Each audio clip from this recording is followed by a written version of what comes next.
चलिए बढ़ते हैं आगे। बड़ी खबर है, जयपुर एसीबी की भरतपुर में बड़ी कार्रवाई सामने आई है। पॉल्यूशन डिपार्टमेंट का आरओ ट्रैप हुआ है। 35,000 रुपए की रिश्वत लेते उसे गिरफ्तार किया गया। ये बड़ी खबर हम आपको बता रहे हैं। जयपुर एसीबी की भरतपुर में ये बड़ी कार्रवाई सामने आई है। पॉल्यूशन डिपार्टमेंट में ट्रैप की कार्रवाई को अंजाम दिया गया। जो डिपार्टमेंट का आरओ है वो 35,000 की घूस लेते धर दबोचा गया, पकड़ लिया गया। फिलहाल जांच आगे बढ़ाई जा रही है, अन्य कार्रवाइयों में जुटी है, खंगालने की कोशिश की जा रही है कि क्या इसने पूर्व में भी रिश्वत ली है, इसकी संपत्ति कितनी है, क्या भ्रष्टाचार की चेन यहां से शुरू होती है और दूर तक जाती है या फिर इसी शख्स पर आकर खत्म हो जाती है। तमाम बातें हैं जिन्हें एसीबी अपनी जांच में आगे बढ़ा रही है, इनके जवाब खोजने की कोशिश कर रही है। जयपुर एसीबी की भरतपुर में यह बड़ी कार्रवाई सामने आई है।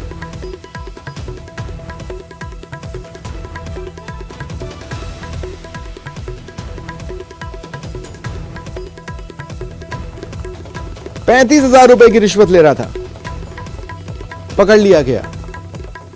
ज्यादा जानकारी के लिए बात करेंगे सहयोगी दीपक पुरी से। दीपक, क्या जानकारी है?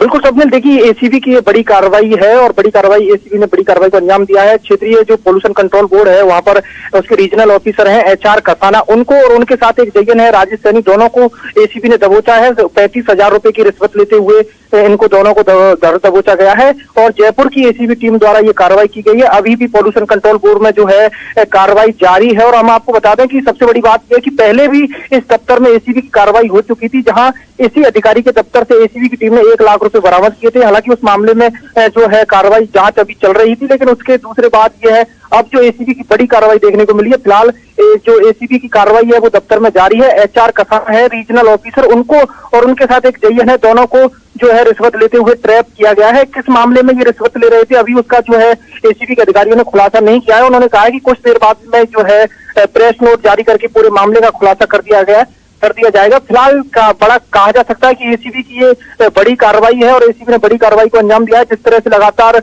जो है भ्रष्टाचार की शिकायतें यहाँ क्षेत्रीय पॉल्यूशन कंट्रोल बोर्ड से यहाँ से मिल रही थी, तो उसको लेकर के एसीबी लगातार सतर्क दिखाई दे रही थी और अब इस कार्रवाई को अंजाम दिया गया है। फिलहाल कार्रवाई जारी है, कुछ देर बाद में पूरे मामले का खुलासा हो जाएगा कि किस एवज में ये राशि ली जा रही थी। शुक्रिया दीपक, तमाम जानकारी के लिए आप नजर बनाए रखें।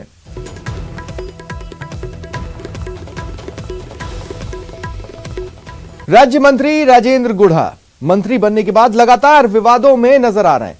राजेंद्र गुढ़ा जोश में होश खो देते हैं। उन्होंने फिर विवादित बयान दिया। उन्होंने कहा इस बयान में कांग्रेस को पूरी तरह आईना दिखा दिया है। कांग्रेस में शामिल होने के बाद उन्हें राज्य मंत्री बनाया गया है। चलते चलते उन्होंने यह भी कहा कि जब कांग्रेस में दरी उठाने का टाइम आता है तब वह कांग्रेस छोड़ बसपा में चले जाते हैं। राज्य मंत्री राजेंद्र गुढ़ा का यह बयान काफी चर्चा में है, काफी वायरल है।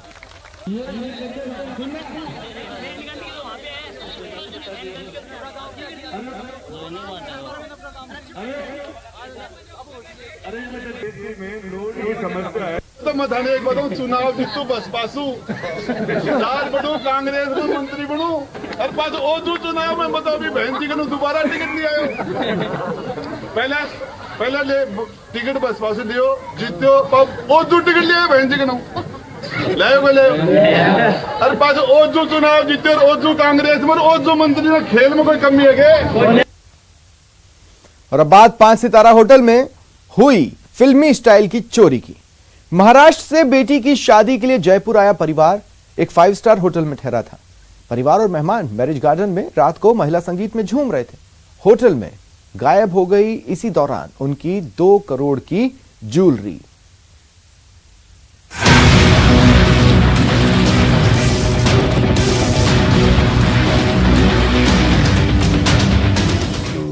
जो लॉकर में जो ज्वेलरी रखी थी और कुछ नकदी थी उसको लेके पार हो जाता है। तो वो बता रहे कि 2 करोड़ रुपए की उनकी डायमंड की ज्वेलरी थी, 8-10 सेट थे और 95,000 रुपीज थे। डेस्टिनेशन वेडिंग के लिए राजस्थान कई लोगों की पसंद में शुमार है, लेकिन महाराष्ट्र के एक परिवार के लिए ये मुसीबत का सबब बन गया। बेटी की शादी के लिए जयपुर आए एक परिवार को तब बड़ा झटका लगा जब उनके होटल से करोड़ों की ज्वेलरी लेकर चोर चंपत हो गए और वो भी फिल्मी स्टाइल में। एक संदिग्ध व्यक्ति होटल में करीब 11 बजे के आसपास मॉर्निंग में कल घुसता है और वो उसकी करीब 6 बजे वापस चला जाता है, 12:30 बजे चला जाता है और शाम को 6 बजे फिर आता है वो। और जब ये लोग 7:45 बजे जाते हैं उसके बाद फिर वो 7th फ्लोर पे और पूरे होटल में राउंड लगाता है, चेक करता है, एक एक कमरे को देखता है कोई है या नहीं है। और उसके बाद फिर इनसे कहता है कि भाई मैं राहुल भाटिया बोल रहा हूँ, रूम नंबर 734 में रुका हूँ, मेरी जो कमरे की चाबी वो वाइफ लेके गई है और मुझे अर्जेंट कमरे की चाबी चाहिए, मुझे शादी में जाना, लेट हो रहा हूँ। परिवार और मेहमान रात को महिला संगीत के लिए सिरसी रोड स्थित एक गार्डन में गए थे। इस दौरान एक अज्ञात शख्स होटल पहुंचा और खुद को परिवार का सदस्य जाहिर करते हुए होटल कर्मियों से रूम की चाबी ली, जिसके बाद रूम में ही बने लॉकर का होटल कर्मियों से ही पासवर्ड लेकर आभूषण और कैश लेकर चंपत हो गया। 10 मिनट बाद फिर वो फ़ोन करता है इंटरकॉम से कि साहब मुझे इसमें जो लॉकर है, लॉकर में मेरी कोई ज्वेलरी रखी है, ज्वेलरी की आवश्यकता है और मैं जो नंबरिंग लॉक है वो भूल गया हूँ, तो लॉकर खुलवाइए मेरा। तो फिर इनका एक बंदा जाता है और उसके लॉकर को क्रैक करके लॉक को और दूसरा पासवर्ड बना के उसको दे के आता है। उधर होटल प्रशासन का तर्क है कि सीसीटीवी में नजर आ रहा संदिग्ध शख्स परिवार के साथ भी नजर आ रहा है, इस लिहाज से शक नहीं किया गया। जो कुछ चोरी हुआ है उसकी बारे में जानकारी उन्होंने हमको कुछ दिया नहीं है, क्या सामान चोरी हुआ, उनका कितना सामान चोरी हुआ है। और जिस संदिग्ध पे शक है कि जो लेके गया है वो संदिग्ध उनके साथ ही पूरे टाइम गेस्टों के साथ लॉबी में भी था, फ्लोर में भी उनकी महिलाओं के, जेंट्स के, सबके साथ जा रहा था, आ रहा था, कॉरिडोर में उनके साथ घूम रहा था। तो अब ये कह पाना हमारे लिए बड़ा मुश्किल है कि वो उनके पहचान वाला है या उनके पहचानने वाले का कोई पहचानने वाला है। जवाहर सर्कल थाना पुलिस सीसीटीवी में नजर आ रहे संदिग्ध की तलाश कर रही है। इस मामले में होटल कर्मियों, इवेंट मैनेजमेंट से जुड़े कार्मिकों से भी पूछताछ की जा रही है। सौरभ गृहस्थी, न्यूज़ 18 राजस्थान। इधर सन सिटी में भी चोर आतंक मचा रहे हैं। बेखौफ चोरों ने एक दुकान को निशाना बनाया, गले से नकदी ली, फरार हो गए। वारदात सीसीटीवी में कैद हुई। आप देख सकते हैं कैसे दुकानदार किसी काम से पड़ोस की दुकान में गया, उसी समय एक चोर ने चोरी कर ली। आप देख सकते हैं किस तरह से शातिर चोर ने दुकानदार की अनुपस्थिति का पूरा फायदा उठाया। अंदर आया, दुकान में बने गल्ले में से पैसे निकाले और फरार हो गया।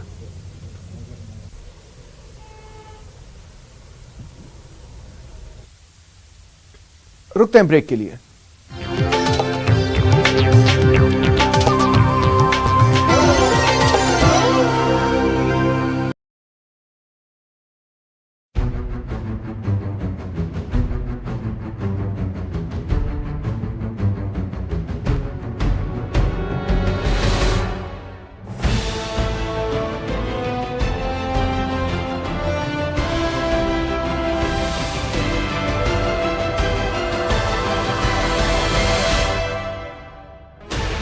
Sixteen channels, 15 languages, 26 states, 1,200 plus reporters, 66.9 crore viewers. India's largest news network, News 18 Network.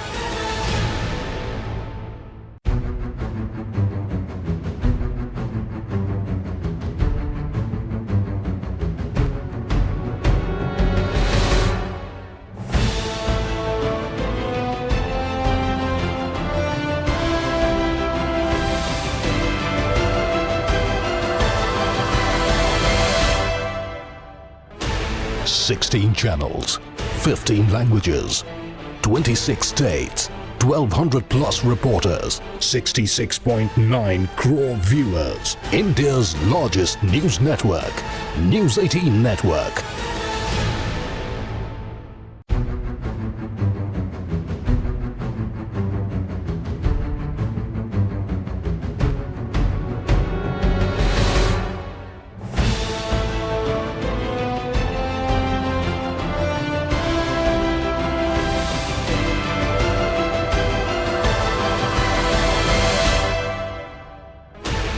Sixteen channels, 15 languages, 26 states, 1,200 plus reporters, 66.9 crore viewers. India's largest news network, News 18 Network.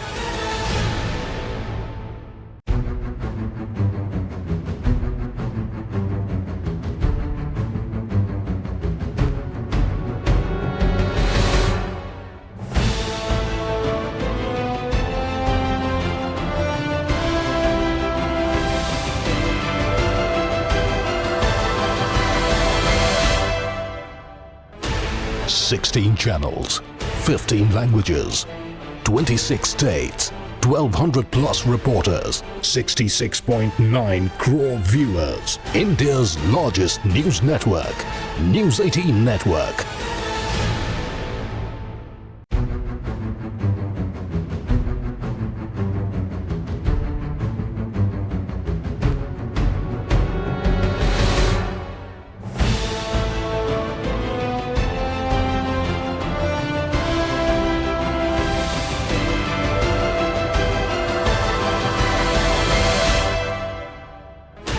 Sixteen channels, 15 languages, 26 states, 1200 plus reporters, 66.9 crore viewers. India's largest news network, News 18 Network.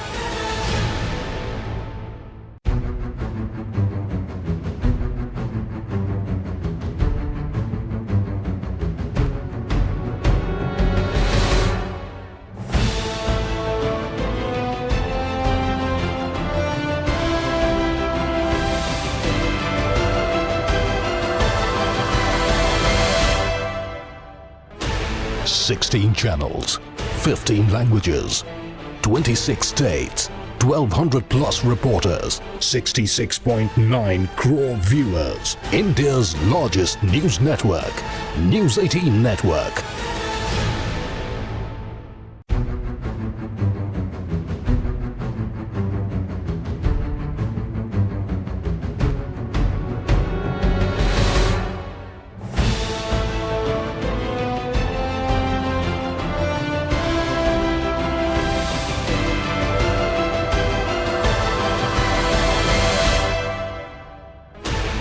Sixteen channels, 15 languages, 26 states, 1200 plus reporters, 66.9 crore viewers. India's largest news network, News 18 Network.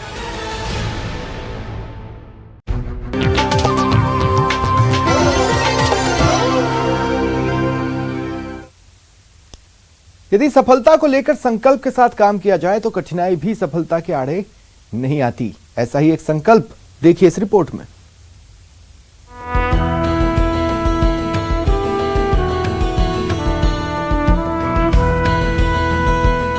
Table पर सजे इनाम और ट्रॉफियां कोई 1-2 महीने या साल की नहीं बल्कि 25 सालों की उस कड़ी तपस्या का परिणाम है जो एक शारीरिक शिक्षक के संकल्प का फल है। दरअसल ये तस्वीर चित्तौड़गढ़ जिला मुख्यालय से महज 8 किलोमीटर दूर स्थित राजकीय उच्च माध्यमिक विद्यालय सिंगवा की है। पिछले 26 सालों से यहाँ शारीरिक शिक्षक के पद पर कार्यरत सूर्य प्रकाश गर्ग की उस कड़ी मेहनत का परिणाम है जिसने पूरे के पूरे गांव में बास्केटबॉल को लेकर एक ऐसा वातावरण बना दिया जिसने आज इस गांव के 100 से अधिक बास्केटबॉल के खिलाड़ी तैयार किए हैं, जिनमें से 32 इस विद्यालय के छात्र और छात्राएं हैं जिन्होंने बास्केटबॉल जैसे खेल में अपना परचम लहराया है। छोटी सी ग्राम पंचायत के खिलाड़ियों को उनके गांव में बास्केटबॉल को लेकर राष्ट्रीय स्तर पर जाना और पहचाना जाता है। लगातार इस विद्यालय में अपनी सेवाएं शारीरिक शिक्षक के रूप में, एक बास्केटबॉल के प्रशिक्षक के रूप में विद्यालय में देता आ रहा हूँ और पिछले 26 वर्षों में मैंने इस गांव के अंदर, जहां पहले कभी कोई खेल का कोई वातावरण नहीं था, मेरे आने से पूर्व यहाँ कोई खेल का मैदान उपलब्ध नहीं था और पूरा विद्यालय जो है वो भी अपने सही स्वरूप में या इसकी इमारत भी पूरी तरह से बनी हुई नहीं थी। तब मैंने इस विद्यालय में अपना कार्यभार ग्रहण किया। तब ये विद्यालय कक्षा 6 तक था। मैं क्लास 4 में था जब सेगवा स्कूल में ये बास्केटबॉल का ग्राउंड बनना शुरू हुआ था। तब स्कूल के पीछे खान है जहाँ से पत्थर लाए जाते थे। उस टाइम में क्रिकेट का खिलाड़ी था और जब बास्केटबॉल का ग्राउंड बनकर तैयार हुआ उस टाइम शाम को 4:30 बजे छुट्टी होती थी और हम 5 बजे क्रिकेट खेलने आ जाते थे और 5:30 बजे सर हमारे पीछे पीछे भगते थे। हमारे को रोज बास्केटबॉल खेलना शुरू कर दिया। मैं बचपन से सर के सानिध्य में ही खेलता आया हूँ। इनके सानिध्य में ही मेरा ये बास्केटबॉल में राष्ट्रीय स्तर पर चयन हुआ जिसमें हमारी टीम ने गोल्ड मेडल जीता था। अब तक 26 सालों के इस सफर में इस विद्यालय से 32 खिलाड़ी निकले हैं जिन्होंने बास्केटबॉल में अपना उत्कृष्ट प्रदर्शन किया है। खेलों के जरिए निकले खिलाड़ी सेना, रेलवे सहित विभिन्न विभागों में सरकारी सेवाओं में काम कर रहे हैं। वहीं इस विद्यालय से निकले छात्र पुलिन दशोरा ने अंतर्राष्ट्रीय स्तर पर भी अपना नाम किया है। फिलहाल इतना ही, नमस्कार।